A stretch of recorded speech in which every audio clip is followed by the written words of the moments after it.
இன்னைக்கு நம்ம நாட்டோட மத்திய பட்ஜெட்டை நம்ம நாட்டோட நிதியமைச்சர் திருமதி நிர்மலா சீதாராமன் அவர்கள் தாக்கல் பண்ணியிருக்கிறாங்க. இது என்ன சாதாரண விஷயங்களா? உலகத்திலேயே மிகப்பெரிய ஜனநாயக நாடான 140 கோடி மக்கள் தொகை கொண்ட இந்திய நாட்டோட பட்ஜெட்டை தொடர்ச்சியாக 9 முறை ஒரே ஆள் தாக்கல் பண்றதுன்னா இதெல்லாம் வரலாறு.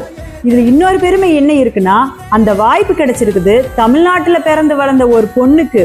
இதுக்காக ஒவ்வொரு தமிழரும் பெருமைப்படணுங்க. பெண்கள் வேலைக்கு போறது தமிழ்நாட்டில் தான் அதிகம் அப்படின்னு சொல்லி போஸ்டர் ஒட்டி பேனல் கட்டி விளம்பரம் தேடுற இந்த திராவிட மாடல் கூட்டத்துக்கு நடுவுல இந்திய திருநாட்டோட பட்ஜெட்டையே ஒரு பெண் கையில கொடுத்துருக்கு அப்படின்னா அதுதாங்க பாஜக. இதுதான் உண்மையான பெண் உரிமைக்கு இலக்கணம். இப்ப நான் திமுக காரங்க கிட்ட ஒரு கேள்வி கேட்கிறேன்.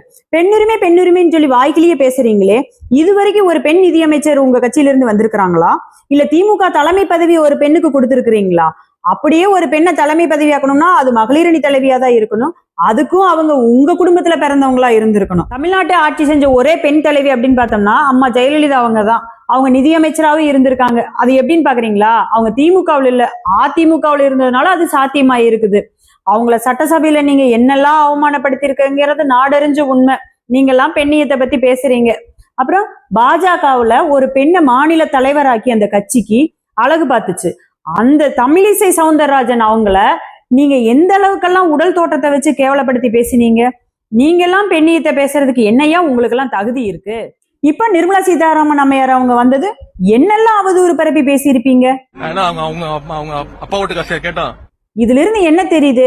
திமுகவோட டிஎன்ஏலயே பெண்ணினத்துக்கு எதிரான வன்மை கொட்டி கிடக்குதுங்கிறது தெரியுது. நீங்க எவ்வளவு தூரம் அவமானப்படுத்தி இழிவுபடுத்தி பேசினாலும் அதுக்கெல்லாம் கொஞ்சம் கூட செவி சாய்க்காம தன்னோட நிர்வாக திறமையால நேர்மையால அயராத உழைப்பால இன்னைக்கு இந்த மாதிரி உயர்ந்த இடத்துக்கு வந்து நிக்கிறாங்க திருமதி நிர்மலா சீதாராமன் அவங்க ஒரு கட்சிக்கோ ஒரு மாநிலத்துக்கோ இல்லைங்க, இந்திய பெண்கள் அனைவருக்கும் முன்னுதாரணமா இருக்கிறாங்க. அதனாலதான் சொல்றேன், மகளிருக்கான உண்மையான அரசியல் அதிகாரத்தை வெறும் காகிதத்தில் இல்லைங்க, நடைமுறையில கொடுத்த நமது பிரதமர் நரேந்திர மோடி அவர்களுக்கு ஒட்டுமொத்த பெண் இனத்தின் சார்பாக மனமார்ந்த நன்றியை தெரிவித்துக் கொள்கிறேன்.